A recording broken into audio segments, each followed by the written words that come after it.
Welcome back, everybody, to the Colorado Rockies franchise. We have the MLB draft in this episode. We're going to spend some time down at AAA. And we have a full game today at the Major League level later in the episode. Big one today. Hope you're excited for it. Please leave a like on the video if you are still enjoying the series here as it approaches its 2-year birthday. But let's talk about this team.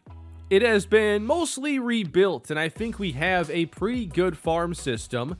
But there are still some positions where we could use some young guys to look forward to down the road. I mainly look at relievers out of the bullpen. I think about our corner infielders. And also just keeping in mind that this is such a veteran-focused offense now as we've been busy in free agency building this team. Trey Turner is 32, Josh Bell is 33, Brandon Nimmo and Brian Reynolds are both a little bit older, so there's always going to be the need to add more talent. And episodes like this are a good reminder that there are some really intriguing players down at AAA and AA that have yet to really get a serious chance.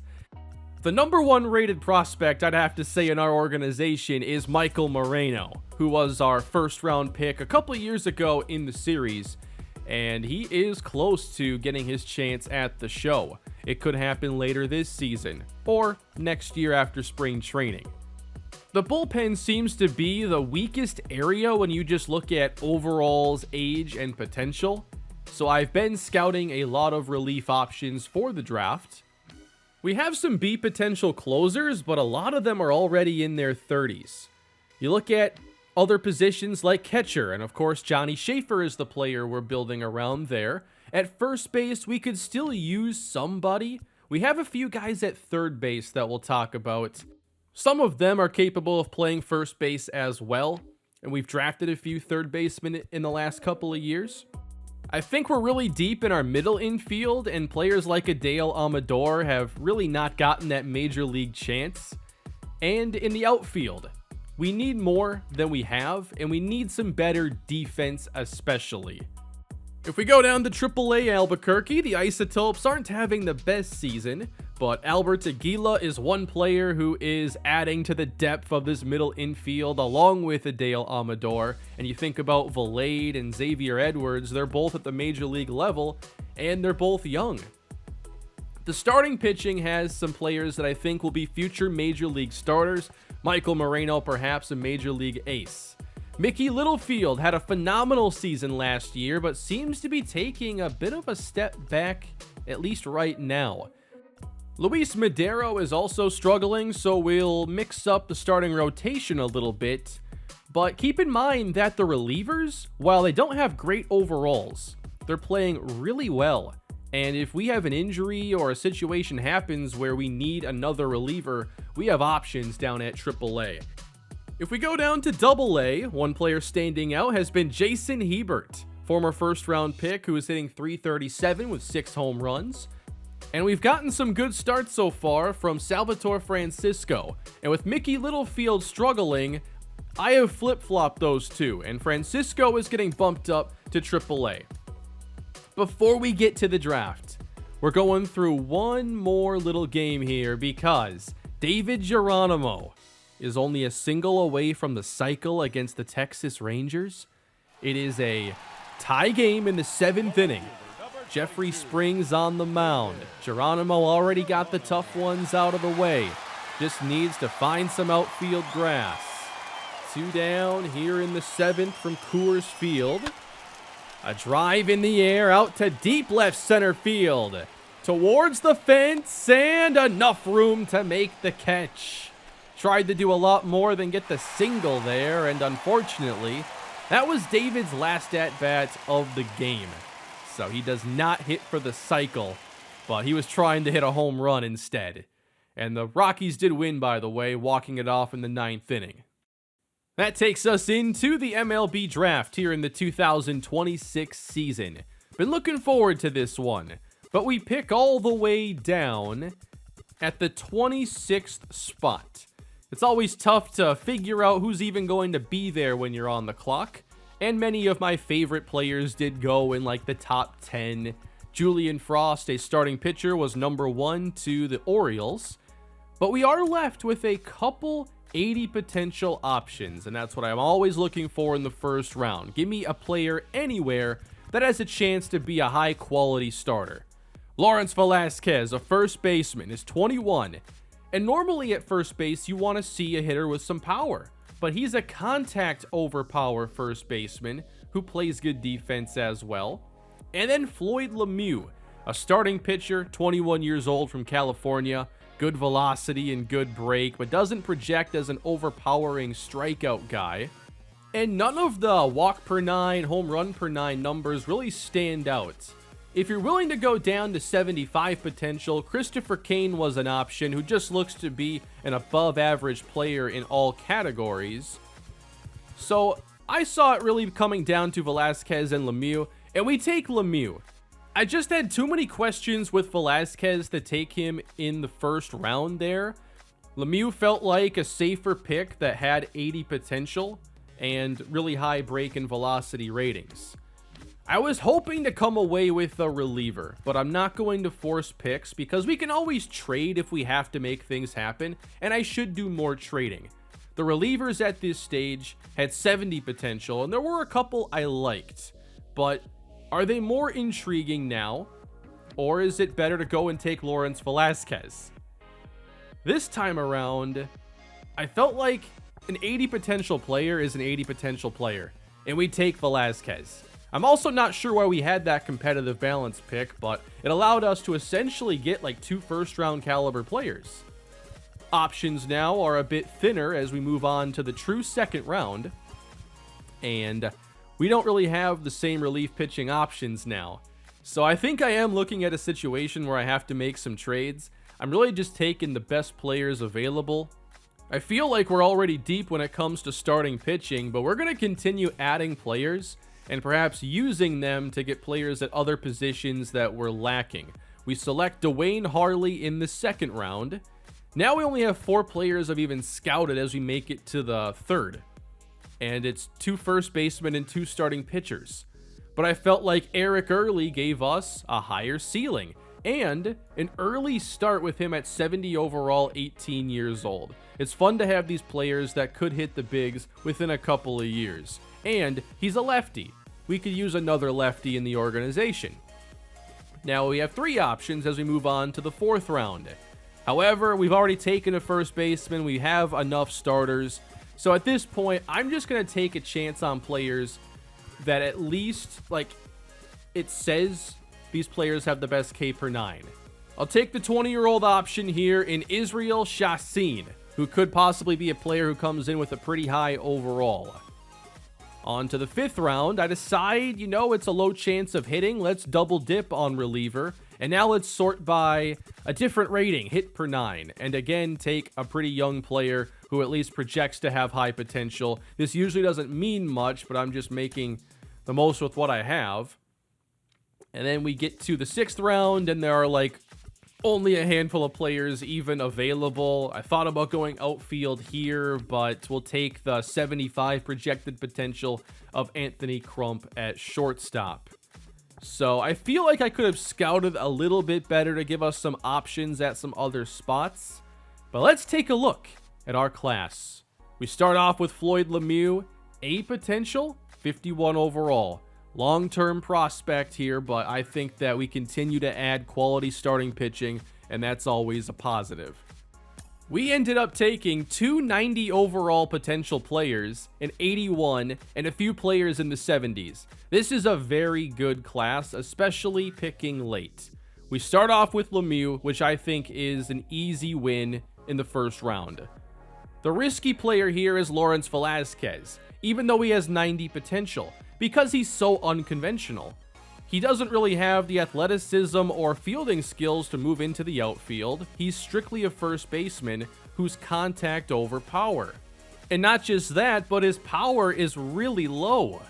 So you're hoping that eventually he develops some, and maybe a good comparison for him would be like Freddie Freeman, who's had a lot more seasons where he's hit 300 than hit 30 home runs.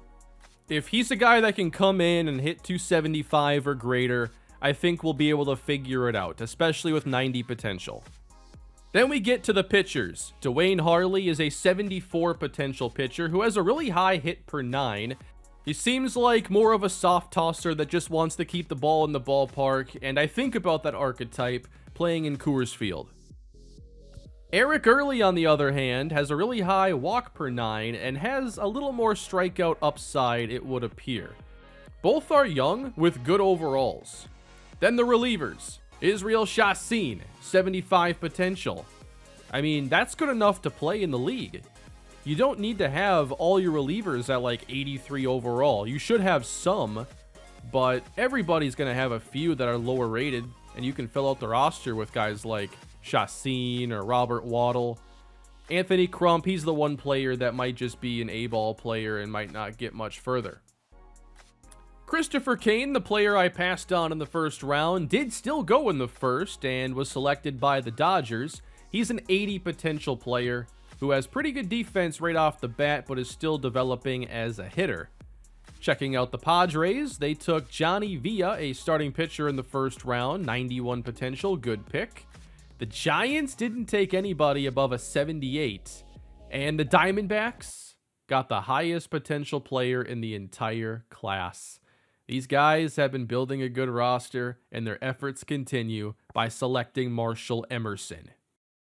The number 1 pick was Julian Frost, a 94 potential starting pitcher. The Orioles get a very good player. And those are the main standouts for me. A lot of teams maybe had one player that has a chance to become a high-level big leaguer. Some didn't get any. So I feel all in all we had ourselves a really good class, but I need to think about trading players and looking at some of our weaknesses in the minor leagues. But let me know what player you're most excited about for the future of this franchise. Going back to the minor leagues again, I'm thinking about who could possibly help us later in the season. And I really have to think that one of these relievers, especially when the rosters expand, they'll have a chance to take a spot. Scott Oberg is struggling. He's the main player that's kind of on the bubble right now. If you look at offense, I just feel that the players on our bench have so much upside and they have no options left. So it's the pitching where I think you're going to see players actually have a chance this season. And there are some different archetypes. Tommy Doyle is more of your flamethrower. He's a 29-year-old who might have 1 or 2 more years to make an impression. But we are going to be making the move here with Littlefield. I want to see him get back on track. He hasn't had good starts to this point. He'll go down to AA. And like I said earlier, Salvatore Francisco, he is on the way up. And he's somebody that we just haven't spent any time with in this series. I also wanted to make a move with Jason Hebert, but I'm not quite sure what to do. Hebert is easily one of the more intriguing hitters in the minor league system. He's tearing it up at AA. But he's not a good defender, and he's best fit as a DH. In this series, the DH is only in the American League. So I have to wonder, should we be looking at trading him? Because I just don't know what else we could do. I looked at the offers that we got today, and I'm underwhelmed. I think you still wait a year or two. He has a lot of upside as a hitter. And I'd hate to trade him and watch him pan out as like a great DH in the American League. But if that's what's best, I have to get a really high upside player in return. So we'll work on his defense and see if it's fixable. We're going to spend some time down at AAA for the first time this season. Salvatore Francisco has been called up. He is 23 years old. If he continues on his current trajectory, he could be at the majors before too long. Depending on our roster construction, of course. We have good veterans, but I think he's getting close. He'll top out with his fastball around 92 miles per hour. He throws a sinker and a curveball. Here's a hot shot to third base. His first pitch at AAA is a ground out to third. I didn't realize this when I got into the game, and this is player locked, but his energy wasn't recovered. He must have just pitched down at AA, so he was coming in with only half energy. But he strikes out Jordan Diaz in a really nice at-bat. hitting 2 corners of the strike zone and then getting the chase. 2 down. Strike 3 on Dwight Smith. Excellent first impression for Salvatore Francisco. On to the second. Behind the batter, Mason Martin. And doesn't get an offer. 3-1. That brings up Spencer Brickhouse. He's a big, powerful first baseman who gets jammed and it bounces to short. Double play. Francisco gets through the second cleanly. Top 3, full count. He went around. Strike 3. 60K per 9 is what Francisco has right now, and I was really impressed seeing hitters have trouble with all of his pitches. But with this low energy, you knew that it could turn into trouble at some point. A couple of base hits get through. 2 down. Diaz watches this one bounce in front of the catcher, and everybody moves up a base. Second and third, 2 down. In the air to right. And Francisco gets away with leaving that curveball over the heart of the plate. He stays in for the 4th inning. That hits the outside. 91 with the fastball. Nice job again. The changeup gets strike 3 this time. Number 4. And back to Spencer Brickhouse. This guy'll swing at anything. 2-2. Jammed him again. Into left, this one does fall in. If your name's Brickhouse, though, you can't be getting bloop singles. You gotta be sending it like this guy. Deep to right, but catchable. Through 4. No runs for Las Vegas. And there's no energy left. And they're not taking him out. But there is a way around this. As Davidson slashes one the other way. Tough throw here from the line. And they can't make the play. If you're in player lock and you want to get full control. First of all, you can control the bullpen in player lock apparently. But R2 at the substitution menu will allow you to go to full team control. And then I can make the pitching change before this becomes a terrible outing. But it's a chance to see this bullpen for Albuquerque that has a lot of players that are really itching for that chance at the majors. Roel Ramirez, he has struggled throughout his time in this organization, and he gives up the base hit with a 3-2 count. Around third and scoring. Vegas is on the board. Now a runner at first, nobody down. And the 2-hopper to third base. Double play. Much better. After him, we bring in Tommy Doyle. I want to see that fastball on display. We don't have too many guys in the organization that throw that fastball that leads to Tommy John surgery. Here's a ground ball to short. Easily made. He's a fastball, curveball, changeup guy. And when he misses, it can go a long way, as this one does, wrapped around the foul pole. A long home run for Logan Davidson. And that was changeup, center cut. He almost fouled it off, though. Doyle trying to bounce back. And he can hit 100. There it is. 0-2. He got him. There's a changeup where it's supposed to be. Strike 3. Next up, we got Tony Losi. He's the closer. 12 of 13 on the season. Righties struggling against him. Spencer Brickhouse waving at it for strike 3. He has chased how many pitches that are a foot outside the zone? One down. That one is pulled down the line, but foul. Count goes full. Strike 3 looking. I've always liked Tony Losi when I've had a chance to play with him a little bit. Just one more out. But Davidson gives this a ride. Deep to the gap, out of reach. And this outfield is massive. Davidson on his way to third base. He's not done. On his way home, and inside the park home run. What a day for Logan Davidson. This guy's hit us hard in every at-bat. He's got power. He's got speed. Here's a player you should be trading for.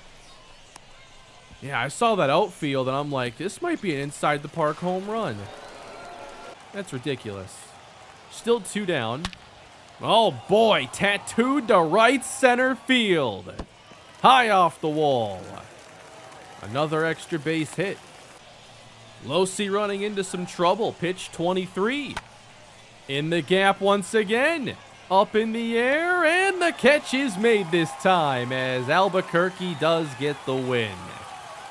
So that was a brief look at Salvatore Francisco in this bullpen, but I hope it was nice to spend some time down at AAA for at least a little while, and we should definitely do this a little more often than we have.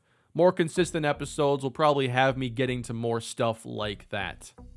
But now let's get back to the big league level. Colorado playing some good baseball, and they open the month of June in perfect fashion. Zach Gallen has struggled, but comes back with one of his best starts of the year, a 1-hit, 8-inning performance. Need I say more? The Rockies' solid play has put them back into first place, ahead of the Dodgers and Diamondbacks by a game and a half. But one pitcher who could really help us moving forward would be Luis Severino, the Cy Young Award winner from last season. It hasn't been quite the same year for him. He's not getting quality starts at the same rate. He's walking more, striking out less while allowing more home runs. Thankfully, we have an offense where it seems everybody's on a hot streak right now. I made some changes to the batting order, which I think had a minimal effect, but everybody's just in good form right now, and we're hoping to stay hot here in the summertime. Jose Barrios versus Luis Severino, 2 pitchers whose stats this year haven't been great. They've certainly played better in recent time. Strikeouts seem to be down a bit for Barrios, who's also giving up a 4.3 ERA. Leading off, Trey Turner. That's the sound you love to hear. A base hit center field to open this against the Miami Marlins. On the road. Right down the middle. Trey's having himself a great couple of months. That's bounced to the right side. Nice play by Matt Olson. They double up Josh Bell, 2 down. That brings up Rafael Devers. And you know, when you face Barrios, you're going to get a heavy dose of this slurve. 1-2. That's a sky-high fly ball to right field. It's given a ride. Way back. But it stays in the yard. A little bit more, and that's 1-0. A 0 for Barrios. Luis Severino trying to match it as the ERA soars towards 5. Down the line, fair ball past Josh Bell. Nimmo gets to it, but a good double to get the day started for the Marlins. Here's Matt Olson, big pickup of theirs, I think 2 off seasons ago. This is one thing I've noticed with Sevy this year. The control is just not quite there, especially early in games. First and third with 1 down. Peterson to left field, base hit. That was left right over the plate. It's already 1-0 Miami. Jesus Sanchez. Good slider on the outside corner. But again, falling behind the hitter. 3-1. Jammed him. A big pop-up and an infield fly. 2 down. Trying to limit the damage and get out of here with 1 run allowed. Already a 25-pitch inning. 2-2. Got him looking. Severino only allows the 1, but again, it just doesn't look good early in the game. Trailing by 1, here is David Geronimo hitting cleanup, and the slurve below the zone is nasty. This one gets the chase, an ugly swing, and the catcher takes care of it. Getting confident in that pitch already. Here's Johnny Schaefer. A rocket past third base, that should be extras. Could Schaefer's season be turning around? On his way to second and in standing. Here's Brandon Nimmo. His average continues to climb, and he lines out to second base. Continues to make good contact. 2 down. Getting the start in center. Young center fielder Zach Veen, who turns on it. Deep to right. Headed to the fence. Goodbye. Second deck shot for Zach Bean. Number 4 on the season. I thought it was time to start getting him a few more starts, and if he's hitting like this, they're going to keep coming. Just turns on the fastball. It's taken a while, but the former first-round pick is starting to look like it. 2-1 Colorado.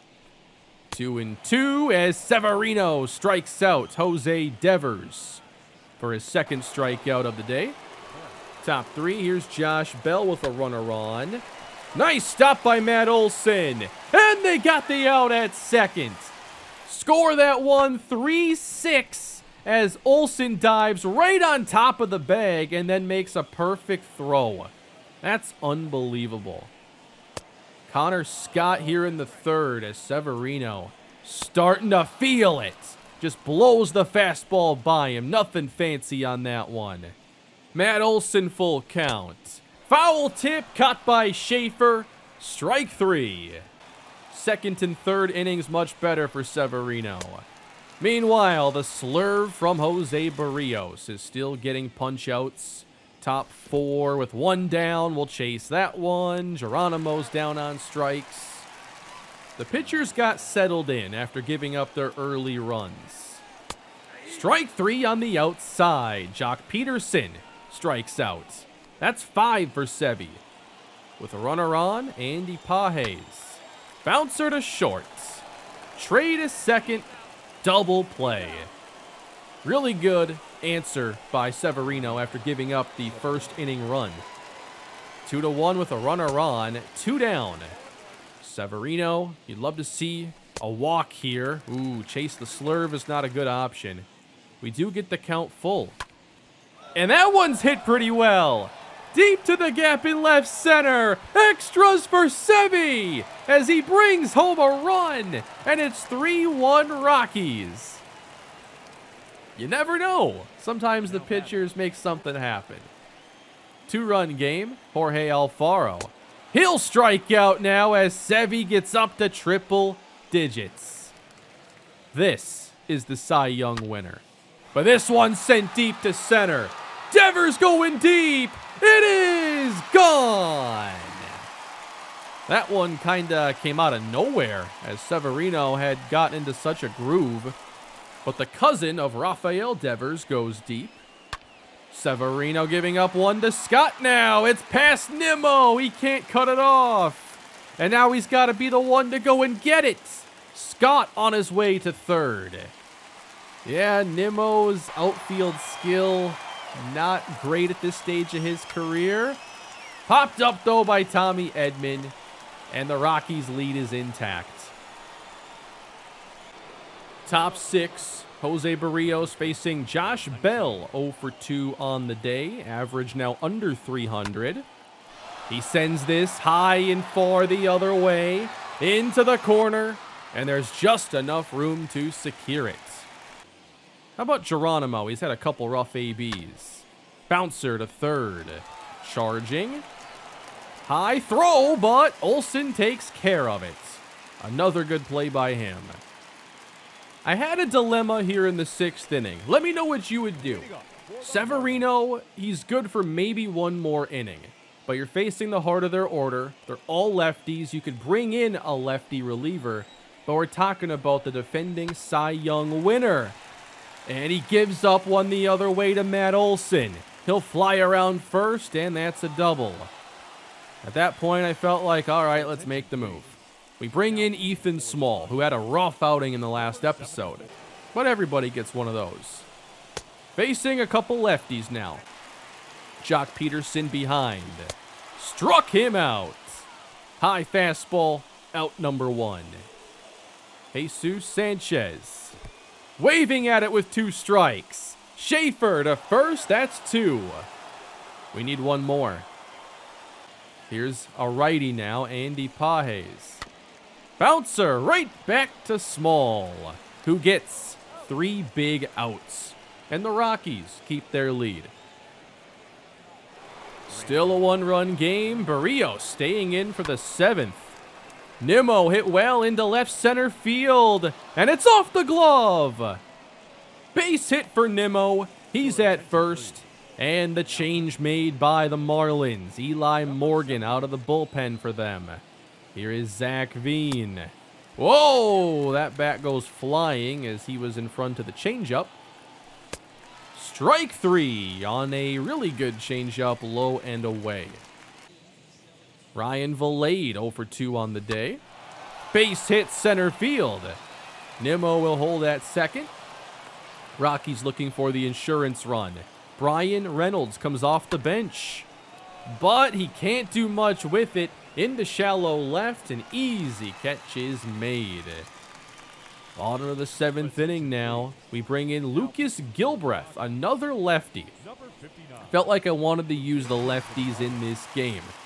Bryant Rector comes off the bench. Don't know much about him. Runner on, driven to center. Veen after it. He makes the catch. 2 away in the 7th. Here's Connor Scott, the lefty. Bounce to the right side softly. And a 0 for Gilbreth. You know I got a kick out of this one. Jake Fishman for the Marlins. I know he's on the right team. Here's Rafi Devers, whose cousin has already gone yard. He's going deep to right. Back at the wall. No, they got it. That would have been so cool. Bottom of the 8th inning. And instead of keeping him for the 9th, we bring in Taylor Rogers because of the matchups. Strike 3 on Matt Olson. Their best hitters are lefties. I'm okay having Rogers and Dominguez be interchangeable for that setup closing role. 2-2. Chased it again. Strike 3. Jock Peterson down on strikes again. We go top 9. They bring in Roberto Osuna. And we're back to seeing more slurs. Strike 3 on Geronimo, who's had a rough game. Here's Johnny Schaefer, 1 for 3. A high drive. Deep down the line. If it's fair, it's gone. And it is. Johnny Schaefer goes 400 plus. His 7th of the season. And it really feels like his season's getting back on track. 4-2 Colorado. Now it's time for Sir Anthony Dominguez. I believe this is his first save opportunity of the season. No, that can't be right. Didn't show his stats, though. 1-2. Yeah. Strike 3 on Sanchez. Next up, Andy Pages. There's 100 for a quick strike. There's 97 for the second. 0-2. And he left it over the plate. But this looks playable. In the gap. Veen secures. 1 to go. Jorge Alfaro. That's eye level. 3-1. If you only needed 2 outs, Dominguez would be the best reliever in the game. But you need 3. After the walk. Devers swings and misses at the slider. He's behind. Taken low. 1-2. Now taken high. After 1 walk, pitch 17. Popped him up. Devers is there. And he retires his cousin to secure the win, and the Rockies keep it rolling here in the month of June. Good win for the Rocks. And for Luis Severino, it was a better start than most of the ones he's had this year. Still like to see a little more length out of him in these games. I felt like 4 of his innings were really good, and we just have to take it a step further, get this cold streak out of the way. But he does earn a victory. I thought he played well. Barrios played well at the same time, but just gave up a little bit more on the offensive side. The Rockies win a series against Texas, Oakland, and Miami to begin June. And they are the first place team in the NL West by just a half game. It's still tight, but we're playing great baseball. That's all we can hope for. And it sure seems like the Arizona Diamondbacks are hitting regression head on. This team has not been scoring as much recently, but I'm sure they'll still be around later in the year. That is going to do it for this episode. I hope you enjoyed. A little more to this one, but it feels good getting back to playing this more consistently. I hope you're enjoying the season. Looking forward to more. If you are, please leave a like, subscribe to the channel, and let me know if there's a player you want to see highlighted more in the next episode or what it is. Always looking for feedback to keep the episodes interesting. Have a great day. I'll see you next time.